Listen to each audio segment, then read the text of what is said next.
So that is 12.55. Sitting pretty much finished. Next thing will be get the wheels onto her. And that will be her.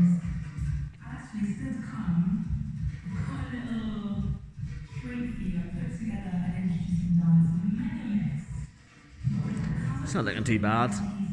I'm going to get a new exhaust pipe for her, as that one's all full of dinges and it sort of takes the good look of it, or else it's bad looking on it.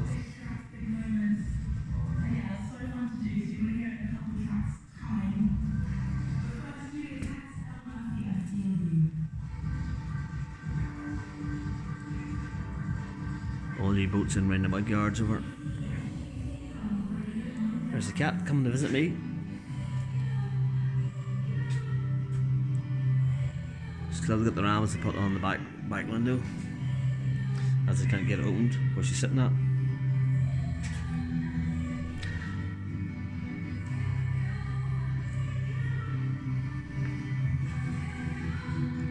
So that's her. Basically what she looks like with no wheels on her.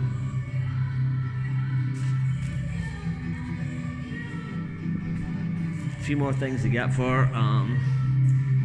She'll be pretty much finished.